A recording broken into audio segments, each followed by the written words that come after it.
Deus, que ninguém consegue entender, guardará o coração e a mente de vocês, pois vocês estão unidos com Cristo Jesus.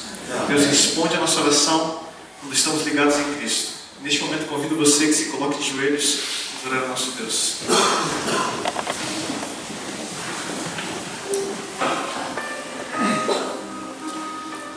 Nosso Deus, nosso eterno Pai, a tua casa hoje está repleta, Pai, repleta de filhos teus que vieram, Pai, para adorar o teu santo nome. Vieram aqui, Pai, porque entendem que o Senhor é o Deus do céu, é o Deus presente conosco nesta terra, é o Deus criador dos céus e da terra, de todo esse universo, e acima de tudo, Pai, é o Deus que nos salvou. Amém. Nós queremos agradecer a oportunidade que temos, Pai, de estarmos na tua casa de oração. Obrigado porque podemos cantar a Ti, Pai. Obrigado porque podemos sentir que o Senhor está nos conduzindo. O Senhor nos trouxe aqui e não foi por acaso, Pai. O Senhor nos trouxe aqui porque precisamos tomar uma decisão, Pai. Decisão em mais esse dia de semana de oração, mais essa noite de semana de oração, Pai. Porque precisamos estar mais perto do Senhor. Estamos aqui porque queremos aprender mais a Tua vontade para cada um de nós, Pai. Não importa quanto tempo te conhecemos, não importa quanto tempo estudamos a Tua palavra, Pai. Todos os dias precisamos tomar decisões.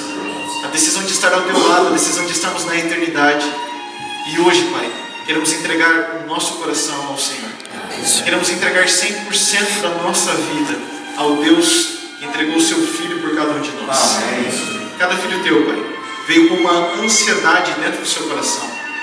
Cada filho Teu também veio com agradecimentos, Pai. E nós queremos que o Senhor tome o coração de cada um dos Teus filhos. Tome a sua mente, os pensamentos, os planos, todos em Tuas mãos, Pai. Amém. Queremos que o Senhor nos conceda, Pai, o que temos lutado há muito tempo, se essa for a Tua vontade. Amém. Talvez conflitos que temos enfrentado dentro do nosso lar, nós queremos que o Senhor nos fortaleça agora, Pai. Amém. Queremos que o Senhor guie a nossa família segundo a Tua vontade, não segundo as nossas próprias forças, Pai. Queremos, acima de tudo, Pai, que o Senhor abençoe cada um que está aqui, Pai, enfrentando uma dificuldade de saúde. Nós sabemos, Pai, como é difícil enfrentarmos esses problemas que muitas vezes, Pai, foram escolhas nossas, muitas vezes dificuldades que temos enfrentado ao longo da vida, muitas vezes até hereditariedade, Pai. Problemas que os Teus filhos têm enfrentado com relação à pressão, Pai, ou até mesmo à depressão. Enfrentando problemas, Pai, com dificuldades de outros familiares que estão no hospital, talvez. Enfim, Pai, todos os problemas de saúde, neste momento, nós queremos entregar nas Suas mãos. Porque sabemos que o Senhor é o Deus Todo-Poderoso que pode nos auxiliar, Pai. Cada filho Teu talvez esteja pensando neste momento um problema específico que tem enfrentado. E todos, Pai, depositamos nas Tuas mãos neste momento. Porque sabemos que o Senhor é o único que pode nos livrar de cada um deles. Amém. O Senhor, Pai, é o único que pode resolver todas as dificuldades. Por nós mesmos não podemos fazer nada. Mas quando nos entregamos a Ti, Pai, então o milagre acontece. Amém. É por isso que estamos nessa casa de oração. Porque queremos aceitar o milagre na nossa vida, Pai. E é isso que estamos fazendo agora ajoelhados. Entregando-nos 100% para que o milagre ocorra mais uma vez, Pai. Nós oramos e agradecemos. Louvamos o Teu nome. E oramos em nome de Jesus Cristo, nosso Salvador. Amém. Amém.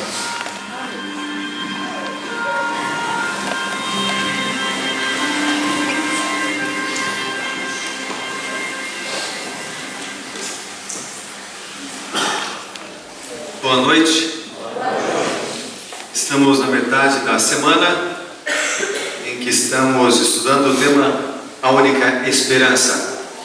Bom, antes de entrarmos no tema dessa noite, eu quero mostrar algumas coisas para vocês. Lembrando que nós falamos no primeiro dia sobre o poder da Palavra de Deus, da Bíblia, e lançamos um desafio. Quantos conseguiram cumprir o desafio de ler pelo menos um capítulo da Bíblia hoje? Livro de Oséias. Estão aumentando as mãos. Parabéns. Parabéns. Continue lendo a Palavra de Deus. Ela transforma a nossa vida. Pelo menos um capítulo da Bíblia todos os dias. E lá nesses endereços da internet nós postamos hoje algumas coisas sobre Oséias, capítulo 8, e amanhã vamos ler Oséias, capítulo 9. São apenas 17 versículos, e eu convido você a ler a palavra amanhã. Hoje nós fizemos algumas visitas, e dentre elas eu tive a oportunidade de retornar ao lugar onde eu nasci, muito interessante, e rever o local, a casa onde eu morei. E é interessante que a casa ainda está igual, não mudou praticamente nada, né? E aqui estão algumas fotos do local, né, que eu tirei ali, aí no quilômetro 14, né? Isso aí é a estrada onde eu aprendi a andar de bicicleta. Amém? Aí, uma estradazinha que dava acesso ali à casa. Aqui está a casa, igualzinha quando eu saí dali com 9 anos de idade, né? Impressionante. Entramos na casa, o quarto onde eu dormia ainda está lá, o mesmo quarto, igual quando eu era aí uma criança, né? E aí várias lembranças vieram à nossa mente, dentre elas esta aqui. Eu sempre fiz questão de erguer a mão, apontando para aquela janela lá em cima. Essa janela ali, quando era devia ter o quê? 1 ano de idade, eu acho, por aí.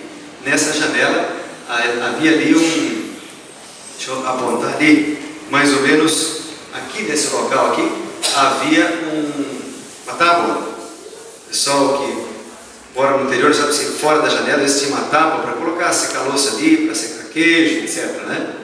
E como eu era um bebê ainda, subi ali nessa tábua, porque ali havia uma banheira onde eu tomava banho, e a minha mãe havia colocado ali aquela banheira para secar.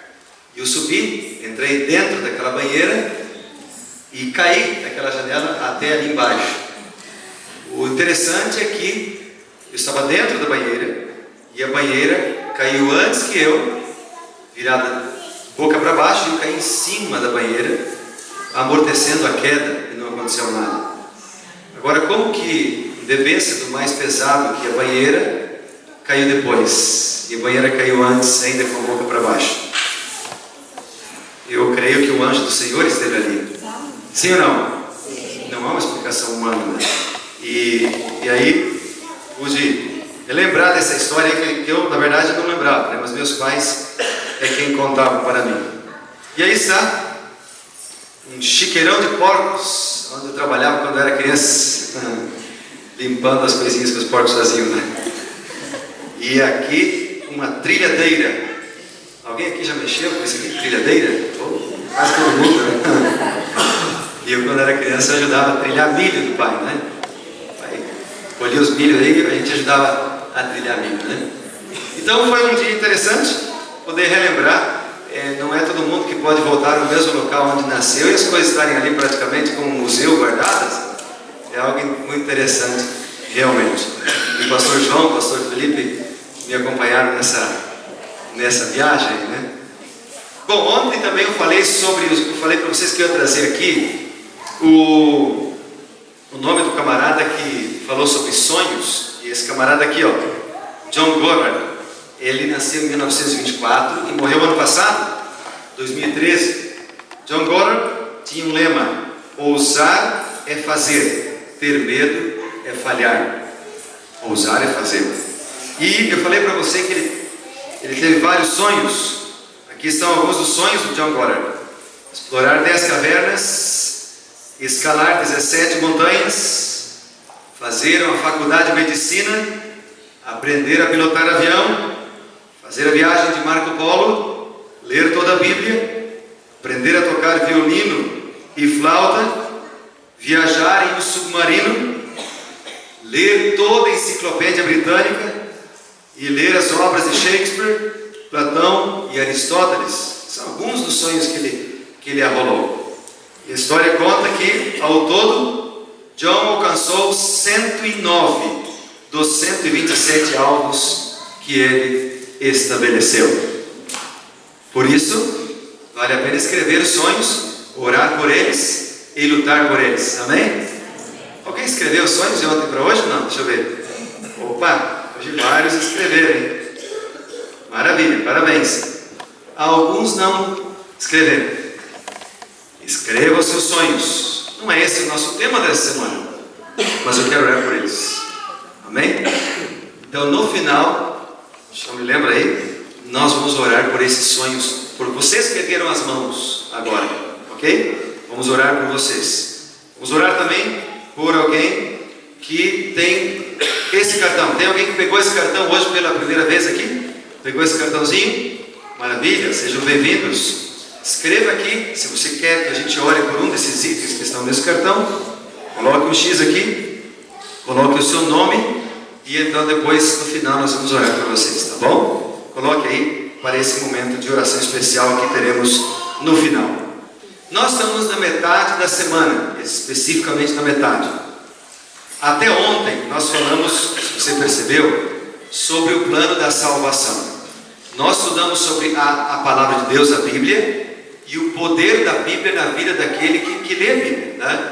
Nós vimos que a Bíblia transforma vidas, transforma famílias, transforma corações, e é uma fonte verdadeira de felicidade. A gente estudou também no segundo dia de que toda infelicidade, todos os problemas, as tragédias, as lutas, as desilusões, os fracassos, as tragédias desse mundo, elas existem porque existe um arqui-inimigo por detrás de tudo. Satanás, um anjo que se rebelou contra Deus e que hoje tenta nos destruir. Ontem nós estudamos que nós não precisamos temer, porque Jesus Cristo, Ele morreu na cruz do Calvário, pagando a penalidade dos nossos pecados, e que Ele hoje está no santuário celestial intercedendo por nós pecadores, amém? E que Jesus é o nosso Salvador e também Senhor. Com a sua graça somos salvos. Então Jesus Cristo, Ele nos liberta hoje do poder do pecado, e um dia, quando Ele voltar, segundo a sua promessa, Ele nos livrará da presença do pecado. Porém, a graça de Cristo que nos salva hoje, ela também nos habilita a obedecer. E no restante desta semana nós vamos estudar pelo menos 3 assuntos importantes que são uma pedra de toque no processo da santificação, e que também são assuntos que são perseguidos pelo inimigo de Deus, para que a gente não esteja preparado para a salvação. Hoje nós vamos falar sobre lealdade, sobre obediência. Amanhã nós vamos falar sobre aqui está o tema: qual o plano de Deus para ter uma mente clara e evitar doenças. E depois de amanhã vamos falar sobre o plano do inimigo para que nós não busquemos a salvação. Então a gente vai conhecer para estar preparados. Então veja só, hoje lealdade, obediência, amanhã como ter a mente clara, e depois de amanhã então como conhecer o estado do homem para que a gente possa se preparar de maneira correta para a salvação. O primeiro texto que quero ler hoje, nós vamos ler vários textos nesta noite. Então fica com a tua Bíblia aí preparada, nas mãos, ok? Porque a gente vai fazer uma viagem a partir de agora nas Sagradas Escrituras. Antes, porém, nós vamos orar para que o Espírito Santo de Deus nos ilumine e nos dê forças para compreendermos, nos dê inteligência, sabedoria para compreendermos a palavra de Deus, a Escritura Sagrada. Feche os seus olhos. Querido Deus, obrigado pela promessa do Teu Santo Espírito na nossa vida. Obrigado pela certeza da salvação em Cristo Jesus. Obrigado porque o Senhor tem cuidado de nós. Obrigado pela Tua graça e obrigado porque agora podemos entender a Tua palavra ou estudá-la. Nessa noite, ajuda-nos a entender. Nessa noite, ajuda-nos, ó Deus, a tomar uma decisão. Nessa noite, ajuda-nos a querer praticar a Tua palavra. Nessa noite, ajuda-nos, ó Deus poderoso, a sermos confortados pelo poder do Teu Santo Espírito. Nessa noite, Pai, abraça Teus filhos e cuida daqueles que estão enfermos, desanimados ou sem esperança. Nessa noite, Pai, que a Tua mão esteja estendida para nós, a fim de que possamos pegar em Sua mão, sermos erguidos da nossa real situação e preparados para receber Jesus Cristo. Nós oramos em Teu nome. Amém. O primeiro texto que nós vamos ler é um texto que eu até não me esqueci de anotar ali na tela, mas eu vou dar para você. É o texto de Tito, capítulo 2. Tito está ali mais no finalzinho do Novo Testamento, um livro antes do livro de Hebreus. Um livro pequenininho, tem apenas 3 capítulos antes de Hebreus. Tito, Hebreus, Tiago. Abre ali.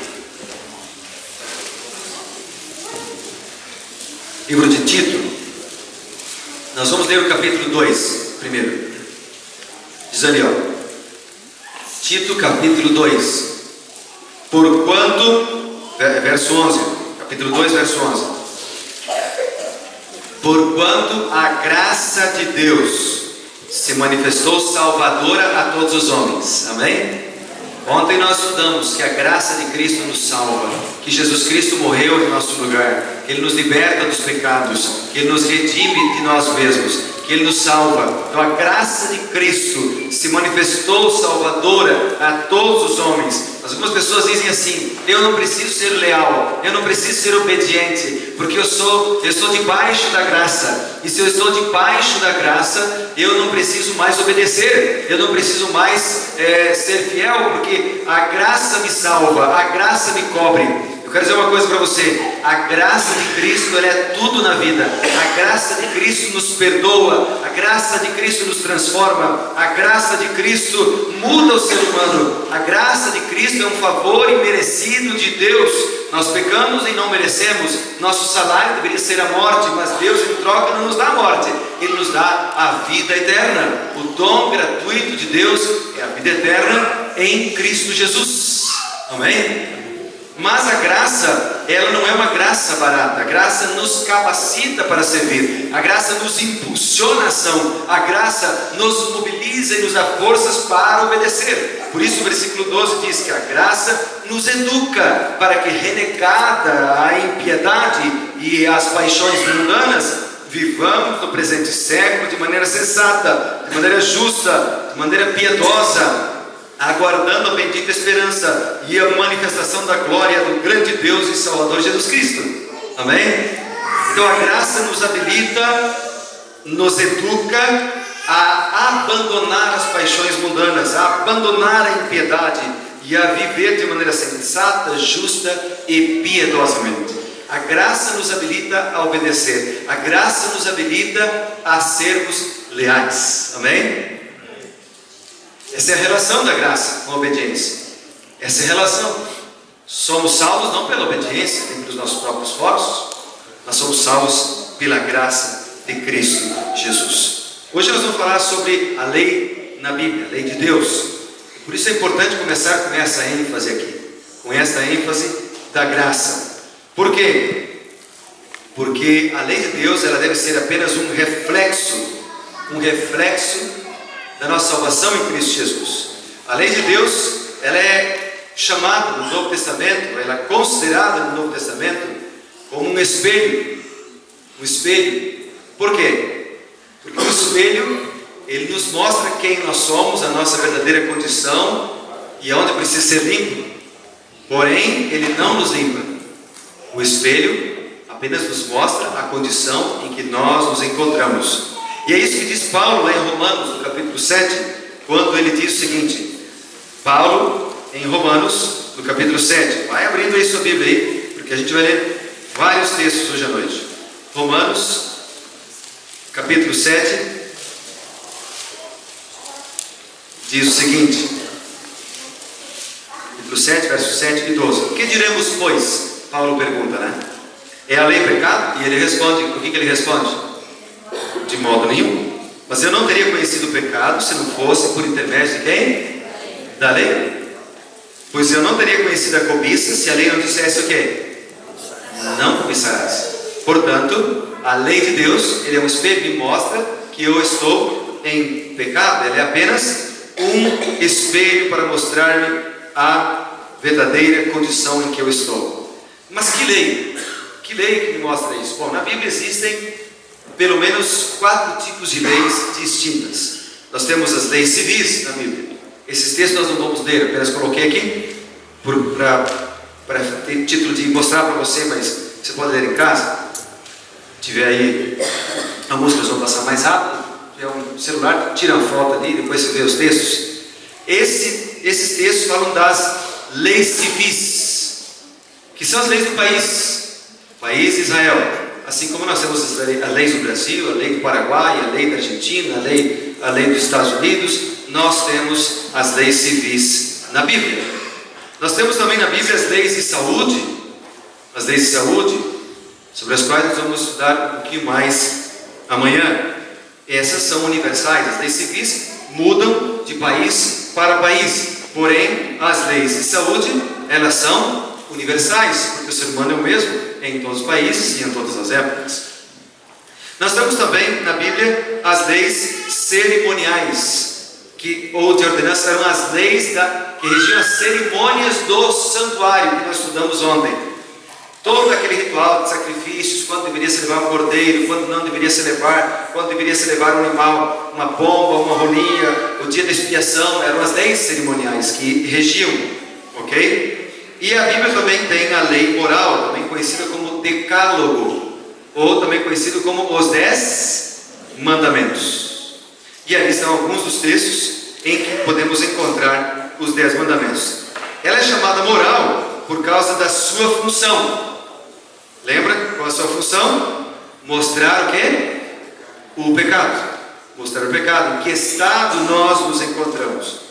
Uma breve comparação entre a lei moral, que é a lei de Deus, e a lei de cerimônias, a lei cerimonial, que era a lei que regia as cerimônias do santuário. A lei moral é chamada também de os 10 mandamentos. A lei cerimonial era um sistema de sacrifícios. A lei cerimonial, ela era uma lei, a Bíblia diz que ela era a lei de Moisés. A lei moral, ela é chamada de lei do Senhor. A lei cerimonial, a Bíblia diz lá em Deuteronômio, capítulo 31, 9, 24, ela foi escrita por Moisés em um livro, né? Os dois próximos tópicos. A lei de Deus, a lei moral, foi escrita por Deus com que caneta? Com que caneta? Com o próprio de Deus. Em que material? Em pedra. Êxodo, capítulo 31, versículo 18. Vamos ver esse texto? Êxodo, segundo livro da Bíblia, capítulo 31, versículo 18.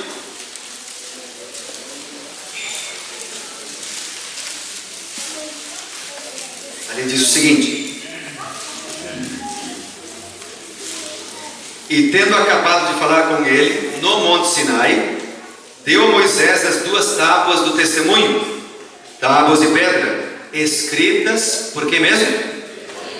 Pelo dedo de Deus. A lei cerimonial foi colocada ao lado da arca. Você lembra onde é que estava a arca que nós estudamos ontem? Estava em que lugar do santuário? No lugar santíssimo. O que é que havia dentro da arca? 3 coisas: vara de Arão, o maná e as tábuas dos 10 mandamentos dentro da arca. Já ao lado da arca, a lei cerimonial. Vamos dar uma olhada nesses 2 textos. Deuteronômio, capítulo 10, versículo 5. Primeiro, você está em Êxodo, Deuteronômio, capítulo 10, versículo 5. Diz ali: virei-me, desci do monte, pus as tábuas aonde? Na arca que eu fizera, e ali estão como o Senhor me ordenou. E o que diz em Deuteronômio, capítulo 31, aliás, verso 25. Deuteronômio, capítulo 31, versículo 25. Vamos ver o verso 24 em diante. Tendo Moisés acabado de escrever integralmente as palavras desta lei num livro, deu ordem aos levitas que levavam a arca da aliança ao Senhor, dizendo: tomai esse livro da lei e ponde aonde mesmo? Ao lado da arca da aliança. Então a lei, cerimônias ao lado, e a lei de Deus dentro da arca. A lei de cerimônias é chamada de lei de holocaustos e lei de manjares. A lei de Deus, ou lei moral, não continha nenhuma ordem para sacrifícios. A lei cerimonial foi cravada na cruz. Cravada na cruz. Vocês lembram ontem, e a lei de Deus dura para sempre. Vocês lembram ontem quando Jesus morre na cruz do Calvário? O santuário celestial, quando você entrava no santuário celestial, logo na entrada havia um primeiro móvel, que era o que mesmo? Um altar de sacrifícios. Toda vez que alguém pecasse, tinha que colocar a mão sobre o cordeiro era morto pelo pecador, e o sangue do cordeiro era derramado nas pontas do altar e na base do altar. Era um símbolo do que aconteceria com Cristo Jesus. Quando Jesus veio, João Batista olhou para ele e disse: eis o Cordeiro de Deus que tira o que mesmo? Que tira o pecado do mundo.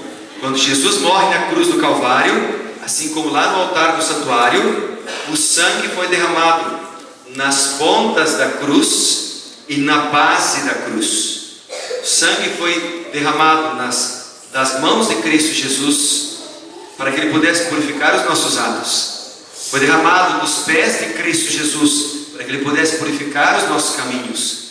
Foi derramado da fronte de Cristo com a coroa de espinhos, para que Ele pudesse purificar os nossos pensamentos.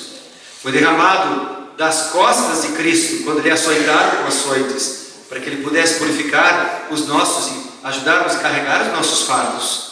E foi derramado do coração de Cristo, quando Ele cravaram a lança, para que Ele pudesse purificar toda a nossa vida. Então, quando Cristo morre na cruz do Calvário, nós vimos lá em Mateus 27, há um grande terremoto, e naquele momento Jesus morre exatamente no momento em que o sacerdote ergue o cutelo para matar o cordeiro no santuário. Vem um terremoto, o cutelo, a faca cai no chão, o cordeiro foge, e Cristo, o Cordeiro de Deus, morre. Lá no Monte Moriá, o filho escapou e o cordeiro morreu. No Monte Calvário, o cordeiro escapou e o Filho de Deus morreu. Morreu no lugar do cordeiro, mas morreu no nosso lugar. Naquele dia, lá em Mateus capítulo 27, vamos lembrar, isso vimos ontem, mas é bom nós lembrarmos. Mateus capítulo 27, abra ali a sua Bíblia. Mateus capítulo 27. A Bíblia diz que naquele momento em que Cristo, o Cordeiro de Deus, morreu no lugar do cordeirinho, naquele dia, naquela hora em que Cristo morreu no seu e no meu lugar, Mateus 27, verso 50 e 51, Jesus, clamando outra vez, em grande voz, entregou o Espírito. Eis que o véu do santuário se rasgou em duas partes, de alto a baixo, tremeu a terra, fenderam-se as rochas. Portanto, nesse momento, a lei cerimonial perdeu a sua utilidade que tinha antes. Por quê? Porque ela apontava para o Cordeiro de Deus, que tira o pecado do mundo. Então ali ela encontrou o seu cumprimento. Então, a lei cerimonial foi escrita por Moisés, ela foi escrita em um livro, ela estava fora da arca e ela durou até a morte de Jesus. Mas a lei de Deus foi escrita pelo próprio dedo de Deus em tábuas de pedra. Ela estava dentro da arca e ela durará para sempre. Amém? Louvado seja o nome do Senhor Jesus Cristo. É por isso que textos como esse aqui de 1 João capítulo 2, vamos ler aí o que diz esse texto. 1 João capítulo 2, pertinho do livro do Apocalipse, antes do livro do Apocalipse, nós encontramos 1 João ali, né? 1 João capítulo 2, versículos 3 e 4. A Bíblia diz assim: ora, sabemos que o temos conhecido por isso, se guardarmos o que mesmo? Os seus mandamentos. Aquele que diz, eu o conheço, e não guarda os seus mandamentos, que diz a Bíblia? É o que mesmo? E nele não está a verdade. Capítulo 3, versículo 4, que diz: todo aquele que pratica o pecado também transgride o quê? A lei. Porque o pecado é o que mesmo? É a transgressão da lei. Segundo a Bíblia, definição de pecado é transgressão da lei de Deus. Transgressão da lei de Deus. Mas você não precisa se desesperar. Por quê? A palavra de Deus diz o seguinte: se confessarmos os nossos pecados, Ele é fiel e justo para nos perdoar os pecados e nos purificar de toda injustiça. Amém? Agora dá uma olhada para esse texto. O que é pecado segundo a Bíblia? Acabamos de ler ali em 1 João: e nos purificar de toda injustiça. Amém? Então, se você pecou, confesse a Deus, Ele lhe perdoará, porque Ele é o nosso advogado. Amém? Ele tem prazer em nos perdoar. Não há coisa que Deus mais ame na vida do que perdoar os seus filhos e do que capacitar os seus filhos a serem fiéis. Por isso, em 1 João capítulo 2 e o versículo 1 amanhã, hoje eu vou falar então de dois mandamentos que são mais tocados pelo inimigo de Deus, mais perseguidos pelo inimigo de Deus. O primeiro deles é o 7º mandamento. Os dois têm a ver, o 3 tem a ver com o jardim do Éden, com a criação do homem no Éden. O 7º mandamento foi dado por Deus como uma proteção à família. Deus criou a família no jardim do Éden, criou homem e mulher para formarem um casamento entre um homem e uma mulher, não entre um homem e várias mulheres, ou entre uma mulher e vários homens, ou entre dois homens, ou entre duas mulheres. Deus criou o casamento para ser uma bênção para o ser humano. No jardim do Éden, homem e mulher os criou. Não há como contestarmos isso, está na palavra. Mas o inimigo de Deus tem perseguido esse mandamento: não adulterarás. Eu não sei se você percebeu, mas algumas pessoas dizem assim, ó, Jesus veio abolir a lei. Se você perceber, Jesus não veio abolir, Jesus veio ampliar a lei. Ele ampliou, e com respeito a esse mandamento, todos ele ampliou, esse aqui também. Quer dar uma olhada? Veja lá Mateus, abra a tua Bíblia lá, Mateus, no capítulo 5, Mateus, capítulo 5, versículos 27 e 28. Olha o que diz a Bíblia: ouvistes o que foi dito, não adulterarás. E são palavras de Jesus. Eu, porém, vos digo: qualquer que olhar para uma mulher com intenção impura no coração, já fez o quê? Já adulterou com ela. Ampliou ou não ampliou? Tem um outro mandamento que diz assim, ó, não matarás. Jesus diz assim: todo aquele que odeia seu irmão é assassino. Ampliou ou não ampliou? Jesus ampliou os mandamentos. E o 7º mandamento ele amplia. Jesus valoriza a família, ele protege a família. Mateus, veja Mateus capítulo 19. Vamos ler esses versos que estão ali, ó. Mateus capítulo 19, falando da família, Jesus diz assim, ó, versículos 5 até o 6. E ele disse: por esta causa deixará o homem pai e mãe, e se unirá à sua mulher, tornando-se os dois uma só carne, de modo que já não são mais dois, porém uma carne. Portanto, o que Deus ajuntou, não separe o homem. Veja o texto de Malaquias, capítulo 2. Malaquias está lá no Antigo Testamento, bem um dos últimos livros do Antigo Testamento. Você encontra Malaquias. Abre aí a Bíblia, nós vamos ler esse verso, Malaquias capítulo 2. Malaquias capítulo 2, versículos 14 até o 16. Diz assim a Bíblia. Achou? E perguntais, por quê? Porque o Senhor foi testemunha da aliança entre ti e a mulher da tua mocidade, com a qual tu foste desleal, sendo ela a companheira e a mulher da tua aliança.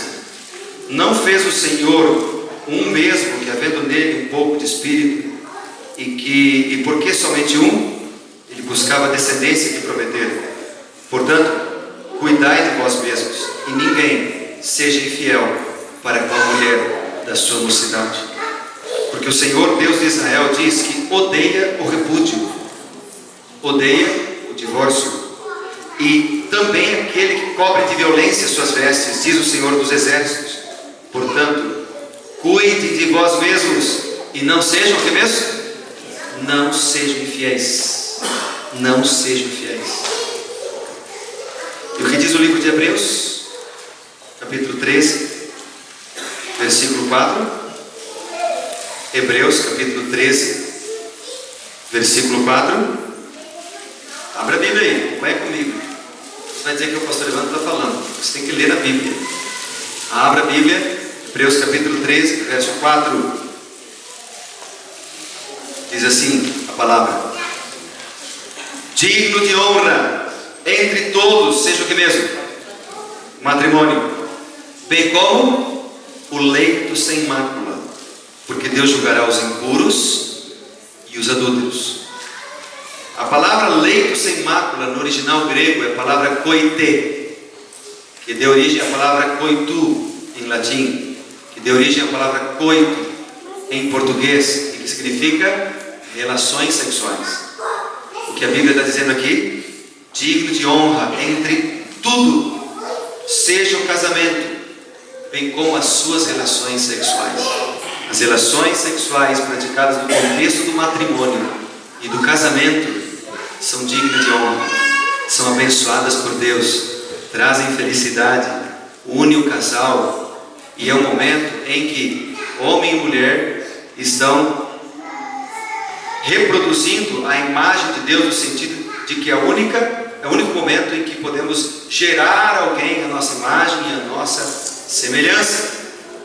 Mas quem Deus julgará? Os impuros, que no original é a palavra porneia. Impuro aqui tem a ver com sexo antes do casamento. Impuro aqui tem a ver com prática de pedofilia. Impuro aqui tem a ver com contemplar pornografia. Impuro aqui tem a ver com masturbação. Impuro aqui tem a ver com pessoas que estupram outros. Tudo que tem a ver com imoralidade sexual está dentro do impuro. Deus julgará os impuros. E que mais? Os adúlteros. Adúltero é aquele que trai a sua esposa ou seu esposo. Querido irmão e irmã, amigo e amiga, por que você acha que Satanás persegue tanto o sétimo mandamento? Me diga qual é o filme de sucesso que não tem sexo explícito, ou pelo menos implícito, ou é a indução ao sexo banal. Me diga qual é a novela que não fale de traição, de promiscuidade, que não fala de imoralidade sexual. Me diga qual é a música que não fale de imoralidade sexual. Vivemos num mundo em que a música que mais famosa se tornou, uma das músicas mais famosas que se tornou, tem como título Ai Se Eu Te Pego. Que induz ao sexo ilícito, induz a promiscuidade e a imoralidade. Por que você acha que Satanás persegue tanto esse sétimo mandamento? Tantas famílias destruídas, tantos jovens acabados, tantas meninas com 10 anos de idade grávidas, gente com AIDS, famílias destruídas, porque o sétimo mandamento está sendo perseguido por Satanás, e nós estamos abrindo as portas da nossa mente, deixando-se ser tentados por Satanás quando contemplamos filmes, novelas e ouvimos músicas, e dentro da nossa casa contemplamos, ou pelo menos nos deixamos levar pela influência do inimigo. Nessa noite, Jesus está te chamando para você mudar o rumo da tua vida. Nessa noite, Jesus está dizendo: eu quero ser teu advogado. Nessa noite, Ele está estendendo a mão para você. Nessa noite, você pode ser liberto no nome de Jesus. Amém? Jesus tem um plano melhor para você. Plano de uma família feliz, plano de um lar feliz, de uma sexualidade plena dentro do plano de Deus. Deus tem um plano melhor para você. O segundo mandamento que Satanás persegue ferrenhamente é o quarto mandamento. Os dois foram dados por Deus lá no Éden. Deus criou o homem e a mulher e disse para Adão e Eva: relacionem-se, vocês serão uma só carne. E depois Deus disse assim: agora vocês vão se encontrar comigo lá no Éden. Lá no Éden. Vamos dar uma olhada nesses dois textos, não está aí na tela, mas eu acho que vale a pena relembrar. Lá no Éden, Deus disse assim para Adão e Eva, Gênesis capítulo 2, versículo 24: por isso deixa o homem, pai e mãe, se une à sua mulher, tornando-se os dois uma só carne. Lá no Éden. E olha a sequência: deixa o homem, o deixar tem a ver com transferência de sentimentos. dos pais para com uma outra pessoa, se une à sua mulher, tem a ver com o compromisso do casamento, e tornam-se uma só carne, tem a ver com relacionamento sexual. Essa é a sequência que Deus deu no Éden: amor, casamento e sexualidade. E Satanás inverteu tudo, né? Você sabe que a separação por incompatibilidade de gênero, ela é bíblica, mas para o namoro. Por o que faz Satanás? Primeira vez que o casal se encontra, inverte a sequência de Gênesis. Vão para a cama, descobrem que não dão certo, são incompatíveis e se separam um mês depois. Separam. E aí, quanta gente com problema mental, depressão, pessoas lutando porque inverteram o plano de Deus. Lá no Éden, Deus disse, Gênesis 2, versículo 1 a 3: assim, pois, foram acabados a terra, o seu exército, e havendo Deus terminado no sétimo dia a sua obra que fizera, descansou nesse dia de toda a obra que tinha feito, e abençoou Deus o sétimo dia e o santificou, porque nele descansou de toda a obra que como Criador fizera. Deuteronômio 5 é uma repetição dos 10 mandamentos. Levítico 23, 3, uma ordem explícita do Senhor. Vamos ler os textos.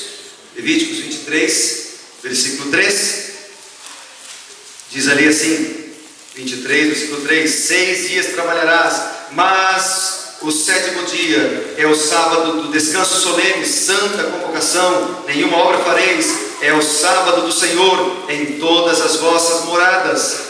Neemias, capítulo 13, vamos abrindo a Bíblia, irmãos. Neemias, capítulo 13, diz ali o seguinte, a partir do versículo 19: dando já sombras às portas de Jerusalém, antes do sábado, ordenei que se fechassem, determinei que não se abrissem, senão após o sábado, e as portas coloquei alguns dos moços, para que nenhuma carga entrasse no dia de sábado. A Bíblia diz que o dia começa com o pôr do sol, e no pôr do sol, Neemias coloca homens para impedir que no sábado as portas fossem abertas para se comercializar. Versículo 22, ele diz: também mandei os levitas que se purificassem e viessem guardar as portas para santificar o dia de sábado. Também Deus nisso, lembra-te de mim e perdoa-me segundo a abundância da tua misericórdia. Isaías capítulo 56. Isaías capítulo 56. A Bíblia diz, abre a tua Bíblia aí, Isaías capítulo 56, versículos 2 a 6. E só a primeira linha, agora vou ler todo o mandamento. Êxodo 20. Êxodo 20, versículo 8. Vamos ler aí? Êxodo 20, verso 8. Lembra-te do dia de sábado para o... Continuando. 6 dias trabalharás e farás toda a tua obra. Mas o sétimo dia é o que mesmo? O sábado de quem? Do Senhor. Não farás nenhum trabalho, nem tu, nem teu filho, nem tua filha, nem teu servo, nem tua serva, nem teu animal, nem o forasteiro das tuas portas para dentro. Por quê? Por quê? Porque em 6 dias fez o Senhor os céus, a terra, o mar e tudo o que neles há, e ao sétimo dia descansou. O sábado nos lembra da criação. Por que é que Satanás empenha-se tanto em divulgar o evolucionismo e a ideia de que nós somos fruto de uma mera evolução?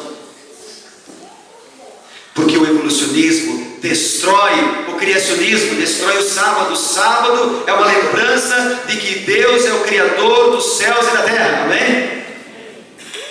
O sábado também é uma lembrança de que Deus é o nosso Redentor. Agora ele persegue faz tempo.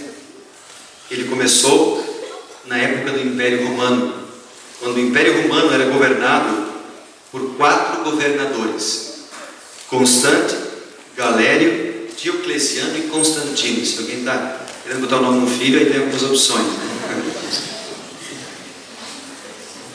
Era uma tetrarquia. E esses 4 camaradas aqui, o Constante e o Galério, brigaram entre si e se mataram. O Diocleciano era um imperador sanguinário. Seu principal hobby era ver o sangue de cristãos escorrendo pelas escadarias do palácio. Ele quem jogou no Coliseu, por exemplo, muitos e muitos cristãos para serem torturados e mortos pelos leões, o Diocleciano. Mas ele morreu.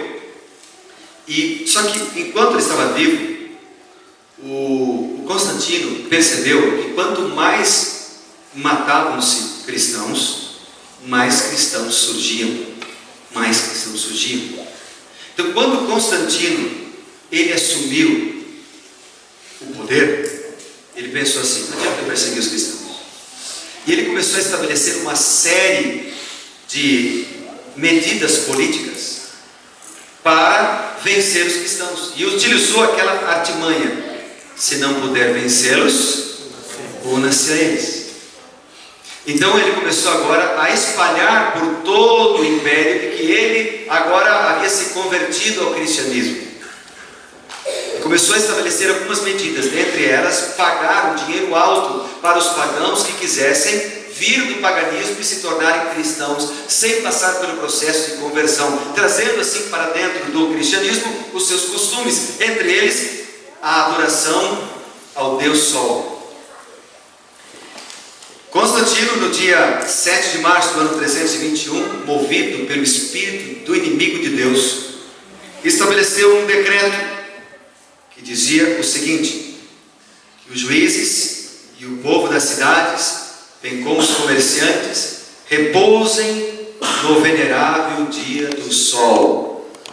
Aos moradores dos campos, porém, conceda-se atender livre e desembaraçadamente os cuidados da lavoura, visto suceder frequentemente não haver dias mais adequados à semeadura e ao plantio de vinhas, pelo que não convém deixar passar a ocasião oportuna e privar-se a gente das provisões deparadas pelo céu. Constantino emitiu decreto para que o povo adorasse no venerável dia do sol, que era o primeiro dia da semana. No início era uma convocação, depois virou uma obrigação. E todos aqueles que não guardassem o primeiro dia da semana, o venerável dia do sol, passaram a ser perseguidos. Satanás há tempo persegue o dia de sábado para mudá-lo, porque sabe que ninguém pode mudar, porque o dia de sábado foi instituído por Deus para representar e lembrar-nos de Deus como nosso Criador. Há algumas enciclopédias, como por exemplo a enciclopédia americana, no artigo sábado, ela diz: Constantino o Grande fez uma lei para todo o império, instituindo que o domingo fosse observado como dia de repouso em todas as cidades e vilas, mas permitindo que os camponeses prosseguissem seu trabalho. A grande enciclopédia portuguesa e brasileira, no volume 9, ela diz o seguinte: a ideia de transpor a solenidade do sábado para o domingo é uma ideia estranha ao cristianismo primitivo. O domingo foi justaposto ao sábado. Foi um ecletismo político de Constantino, que queria agradar tanto a cristãos como a pagãos adoradores do sol. Meus amigos, a Bíblia não deixa meio termo. A Bíblia diz: lembra-te, não se esqueça. Lembra-te do que mesmo? Do dia de sábado. Eu quero ler para você agora, meu amigo, uma carta de amor. Uma carta de amor. E nessa carta de amor, talvez você possa, você que está namorando aí, até pegar um modelo aqui. Você que é marido, quer mandar um cartinho para a esposa. Vou te dar um modelo aí de uma carta de amor nessa noite. Veja que linda carta. Minha querida, eu te amo tanto, que estarei disposto a morrer por ti.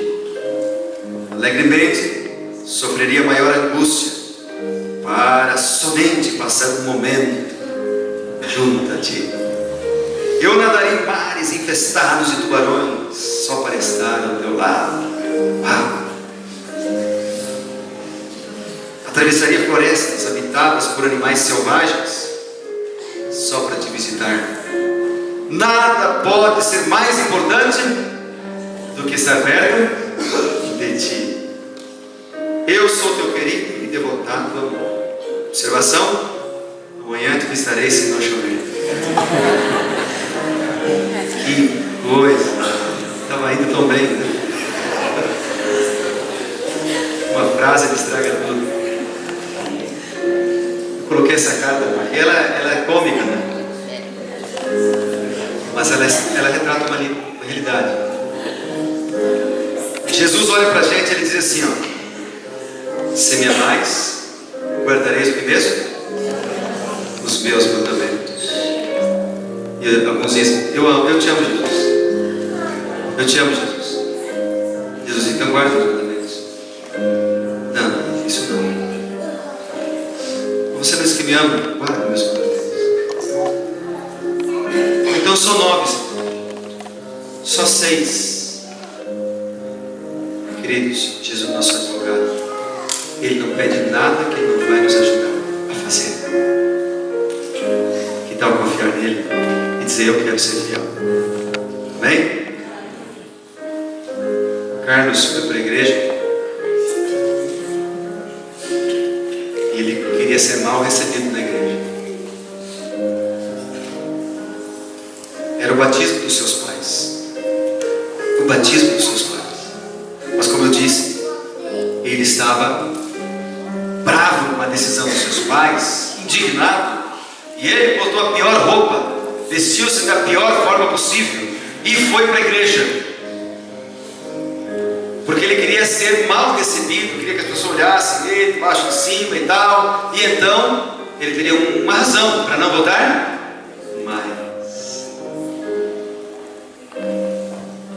Só que quando o Carlos chegou na igreja, sabe o que aconteceu? Os irmãos o receberam muito bem, o abraçaram, olharam para ele como um ser humano. E é assim que tem que ser. Não importa quem entra na igreja, o jeito que está vestido, se está de short, se está de tênis, se está de chinelo, se está penteado, despenteado, todos devem ser amados, amém? O Carlos foi amado. Ele quebrou com ele, mas ele saiu dali e não se rendeu ao poder de Jesus. Não se rendeu. Começou agora a ter atitudes contra a ação dos seus pais. Ele, por exemplo, ia para o bar e comprava bebida alcoólica, vinha para casa e bebia, e dizia para os pais: vocês são crentes agora, vocês não podem beber, mas eu posso, porque eu sou livre. Paulo sabia que era ele quem estava preso. Quando seus pais estavam ajoelhados, orando, ele passava por meio dos seus pais, empurrava para atrapalhar a oração. Quando eles se reuniam para fazer o culto, ele ia então para o seu quarto, mexia com música eletrônica, aquela música batida forte, e ele então erguia o volume da música para atrapalhar o culto dos seus pais.